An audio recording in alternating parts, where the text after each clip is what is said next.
बच्चों, ये इस तरह ये आपकी कंदुक खलिका संधि आपको इसको कॉपी में नामांकित चित्र बनाना ही है। तो ये कहाँ होती है? हमारे शोल्डर पर। अब हम आगे पढ़ेंगे धुराग्र संधि।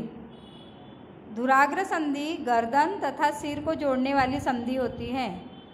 धुराग्र संधि इसके द्वारा सिर को आगे पीछे दाएं बाएं हम घुमा सकते हैं। इन गतियों को करने का प्रयास हम करते हैं। तो ये धुराग्र संधि कहाँ होती है? ये हमारा मस्तिष्क हो गया पूरा, और मस्तिष्क से लगा हुआ हमारी रीढ़ की हड्डी और मस्तिष्क, इनके बीच में कौन सी संधि होती है? धुराग्र। और इसी के कारण हमारा सिर आगे पीछे दाएं बाएं हम इसको घुमा सकते हैं। इसमें कंदुक खलिका संधि द्वारा हाथ को पूर्ण वृत्ताकार रूप से घुमा सकते हैं। धुराग्र संधि में बेलनाकार अस्थि एक छल्ले में घूमती है। ये जो सिर का ये एक छल्ले जैसा है, और ये हमारी रीढ़ की हड्डी का एक नुकीला भाग है जिसके ऊपर ये हमारा सर घूमते रहता है। अगली संधि है हिंज संधि। घर के किसी दरवाजे को आपने पलटा कर देखा है?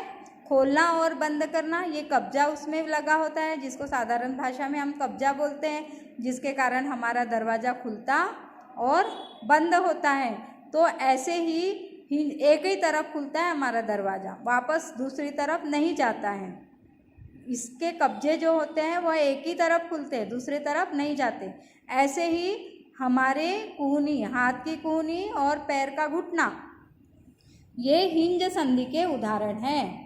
पैर का घुटना सिर्फ पीछे जाएगा, लेकिन आगे की तरफ से ऐसा मुड़ सकता है कि ये हड्डी ऐसे सीधे होकर इधर जा सकती है क्या? थाइस के ऊपर नहीं जा सकती, लेकिन ये हड्डी पीछे जा सकती है, हमारे हिप्स के तरफ जा सकती हैं।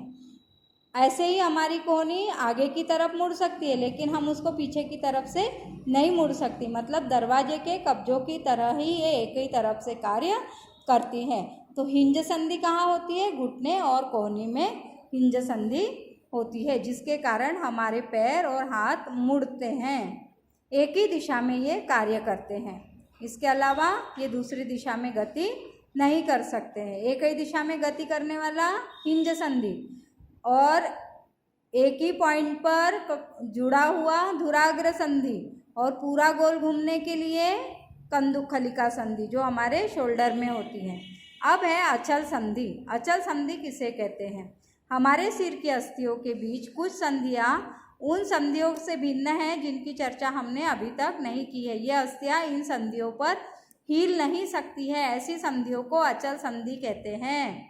जो संधियाँ हिल नहीं सकती है, ऐसी संधियों को अचल संधि कहते हैं। अब आप अपना मुंह खोलते हैं तो आप अपने निचले जबड़े को सिर से दूर ले जाते हैं। ऊपर का जबड़ा हमारा नहीं हिलता है, लेकिन नीचे का जबड़ा हमारा हिलता है। अब अपने ऊपर के जबड़े को हिलाने का प्रयास कीजिए, यह गति नहीं करता है।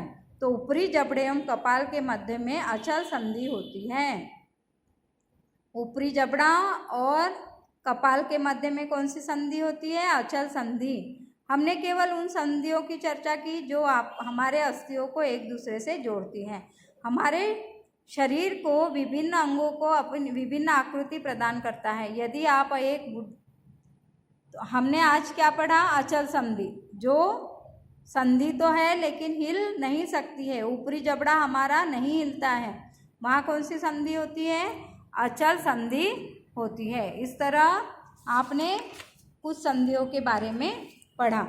इन सारे संधियों के चित्र आपको बनाना है, और मानव का कंकाल तंत्र भी बनाना है आपको। इस कंकाल तंत्र में आपको धुराग्र संधि, फिर कंदुक खलिका संधि, हिंज संधि, यहाँ हिंज संधि है, यहाँ है, यहाँ है। कंदुक खलिका संधि कहाँ है? ये शोल्डर में, इस शोल्डर में। धुराग्र संधि कहाँ है? हमारे सिर के पास में, सिर के पीछे की तरफ धुराग्र संधि होती है। इस तरह आप ये पूरा मानव कंकाल का चित्र भी इसमें बनाएंगे।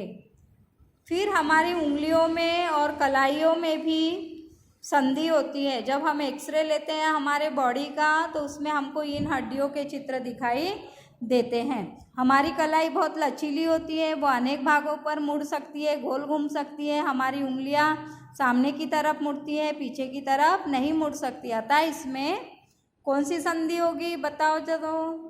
इसमें हिंज संधि होगी।